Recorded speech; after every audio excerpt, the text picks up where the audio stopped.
कुंडलिनी जागरण को हमारी भारतीय संस्कृति में, हमारे भारतीय जो स्क्रिप्चर है, धार्मिक ग्रंथ है, उसके अंदर साधना का सर्वोच्च स्थान दिया गया है। तो आज हम सांगोपांग विवेचन करेंगे कि कुंडलिनी जागरण क्या है, कुंडली जागरण क्यों किया जाना चाहिए, कुंडली जागरण कैसे किया जाता है और कुंडलिनी जागरण से क्या लाभ है।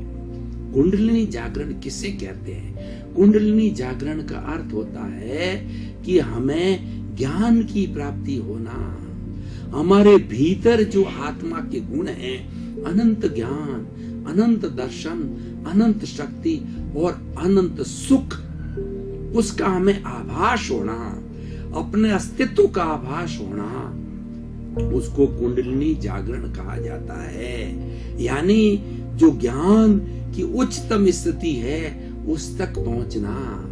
ज्ञान आत्मा क्या है? आत्मा जो है, ज्ञान ही आत्मा है, आत्मा ही ज्ञान है। उपयोग लक्षणों जीव है, आत्मा को उपयोग कहा जाता है। उपयोग क्या है? वह है ज्ञान और दर्शन, सच्चिदानंद, सत्य, चित्त और आनंद। सत्य है वो हमारा अस्तित्व है, और चित्त है वो हमारा ज्ञान है, और आनंद है हमारी आत्मा का लक्षण है। हर आत्मा में अनंत ज्ञान, अनंत दर्शन का भंडार छिपा हुआ है, अनंत सुख का धाम छिपा हुआ है।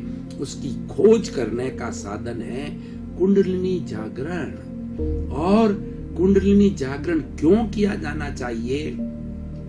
जो व्यक्ति मोक्ष की यात्रा करना चाहता है, मोक्षगामी हो जाना चाहता है, हमारी भारतीय संस्कृति जो है वो पुरुषार्थ चतुष्टयी है। वो क्या क्या है कि काम, अर्थ, धर्म और मोक्ष। मनुष्य जन्म में आते हैं तो इन चारों के माध्यम से जो है हमें सिद्धि को प्राप्त होना है, मुक्ति को प्राप्त होना है। मनुष्य जीवन का लक्ष्य मुक्ति है। ये हमारे सारे भारतीय संस्कृति के सारे धर्म, सारे ग्रंथ एक ही बात कहते हैं, ultimate aim of the man और any living creature is to have the salvation, emancipation, free from the bondage, liberation. उसकी सारी धार्मिक ग्रंथों के अंदर बात कही गई है। And another thing, man is the only creature in whole cosmos who can attain liberation, emancipation, he can be free from the bondage। तो इसीलिए ये सारी बातें मनुष्य ही कर सकता है। इस सृष्टि 84 लाख जीवा योनि का कोई भी प्राणी कुंडलिनी जागरण नहीं कर सकता है।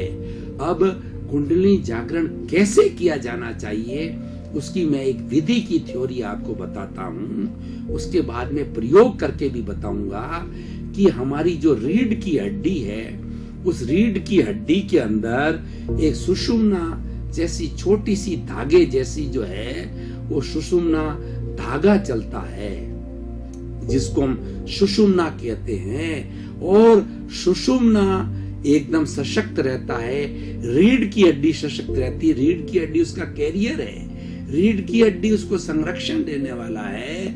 उसके भीतर सुषुम्ना सुरक्षित रहता है। अगर रीढ़ की हड्डी के अंदर कोई गड़बड़ आ जाती है तो सुषुम्ना भी प्रभावित होता है। इसीलिए रीढ़ की हड्डी जो व्यक्ति एंटीना की तरह सीधा बैठता है, रीढ़ की हड्डी को सीधा रखता है, सीधा सोता है, सीधा चलता है, अपनी रीढ़ की हड्डी को तो सुषुम्ना सीधी रहती है। सुषुम्ना सीधी रहने के कारण उसका फुल डेवलपमेंट होता है। तो आज हम उसी सुषुम्ना को ध्यान में रखते हुए कि सुषुम्ना का जहाँ एंड है, जहाँ हमारी रीढ़ की हड्डी का निचला पोर्शन है, उस गुदा के पास में, तो उस निचले पोर्शन के नीचे एक दरिया है, आनंद का दरिया है, ऊर्जा का दरिया है, ऊर्जा का तालाब है। उस तालाब के अंदर सारी एनर्जी भरी हुई है। उस एनर्जी को अगर हम उठा करके सहस्त्र सार में ला करके इसको ज्ञान केंद्र कहते हैं, सहस्त्रकार कहते हैं, सेंटर ऑफ नॉलेज कहा जाता है, और यहीं से मुक्ति होती है, ये चोटी का स्थान। अगर उस सारी एनर्जी को हम यहाँ ट्रांसफर कर देते हैं तो हमारी एनर्जी वेस्ट नहीं होती है, क्योंकि हमारी जो एनर्जी है वो प्राण शक्ति होती है। प्राण शक्ति के बिना अंगुली भी नहीं हिल सकती है। क्या कोमा वाला व्यक्ति भाई और बहनों अंगुली हिला सकता है? नहीं, क्योंकि उसकी प्राण शक्ति बिल्कुल न्यूनतम हो गई है।